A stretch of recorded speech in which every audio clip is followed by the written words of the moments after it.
Riddle, riddle. I have no money, no assets, no side hustle, and no incoming credit alert. Who am I?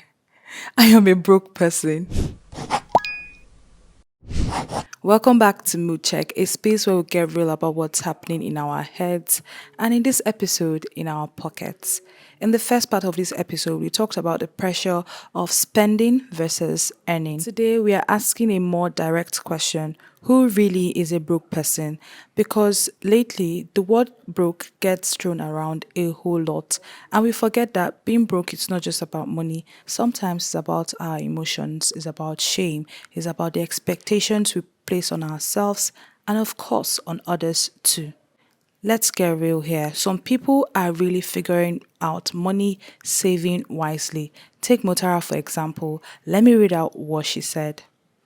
Motara said that one of my favorite habits is my ability to save money. Give me 1,000 naira and I'll find a way to save 100 naira from it. That's beautiful. And then Winnie Funds has another perspective. She said, jokes aside, some people are really lucky at this money thing. And Pelumi said that, bro, not having money is really the root of all evil. Is that true? Lastly, Mui. Mui is really in a tough space. She says that adulting is overwhelming, trying to pay bills while trying to clear debts, while trying to save, while trying to heal, while trying to stay positive, while dodging obstacles life keeps throwing at you, while trying to live right, while forcing a smile even when it feels impossible. Now that is truly a whole lot. Listen, everybody is fighting their own financial battle, and then it wouldn't be right for you to place your own weight on another person. However, we have to learn how to really save and how to earn more. I don't know if that's possible right now, but here are some tips that will guide you to saving more. Let me read out some reactions too. I Slim Fit says that one of my principles of adulthood is buy nice to avoid buying twice. In your quest to save money, always opt for quality to avoid spending twice on the same item. Jazz Ghost said that it turns out eating almost all your meals at home does in fact save you a comical amount of money. Humbled to discover this. Sheni Coker shared that learning how to say no is a financial hack. You save money and reduce stress. Truly, saying no has done so much for me. Ayad Dorai says that nobody's coming to save you financially. Learn to manage your money. Now, the psychology of money dropped the biggest nugget. Savings can be created by spending less.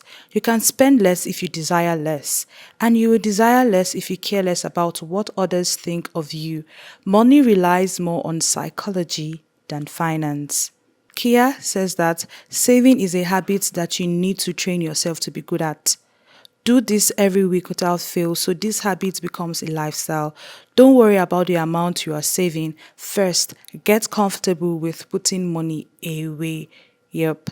I know I have so many reactions, but we just need to learn from all of this.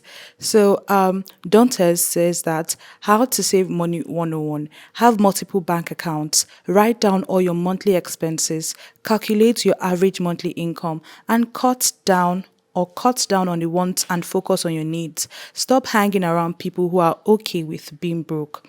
Learn to increase your income. Now, the reason why he suggested that you get multiple bank accounts is because it helps you separate what you're saving and what you're investing and what you'll be spending.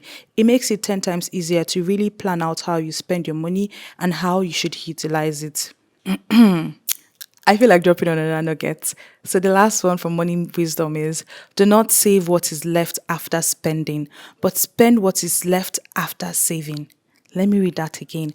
Do not save what is left after spending, but spend what is left after saving. This is from Warren Buffett. I hope I pronounced that well. Still, sometimes the best advice comes from people in the field. So I'm going to call my friend right now. She works in the banking sector, also the finance field. And I would like to ask her some of her saving nuggets she has learned so far in the finance field. Let me call her. Hi, Dima. Hi. How are Good you doing? afternoon. Good afternoon. How are you I'm doing? good. I'm good. What's going on with you?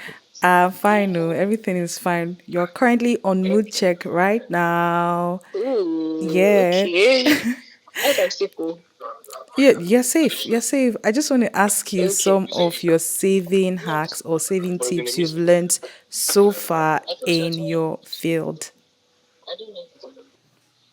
Okay, so the first one is just have a budget, first of all. What money goes where, what are you using this particular amount of money to do? Just have a budget, right? So your budget just helps you like track everything that you're doing Yeah. and making sure that you still have some change for savings, which is quite important. Another thing that I have learned is that I hope this does not cost me anything, but I have learned and I have seen that people do not always leave their savings in the bank. I've learned that there are other investment platforms that you can use that are legal Yeah. actually. So there's mutual funds, for example, where you can just lock your money in for maybe about a year and then you get some interest, right, Yeah. on the money. Now, some people might think that the interest rate that they're getting from there might not be big enough, right?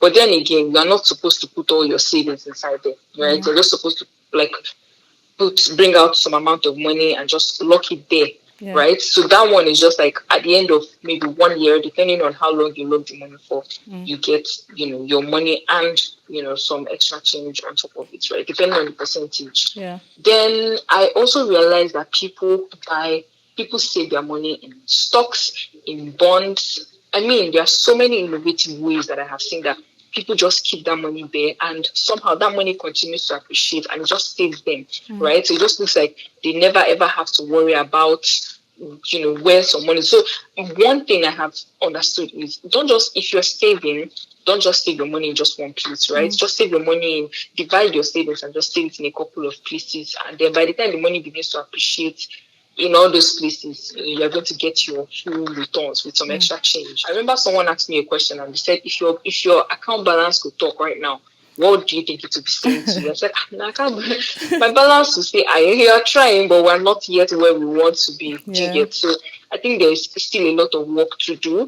I'm not yet like 100% a savings or a financial expert, but Yeah. from the few, the period I have spent in the financial sector, I Okay. think I have understood this. So at the end of the day, you see that you're really living below your means.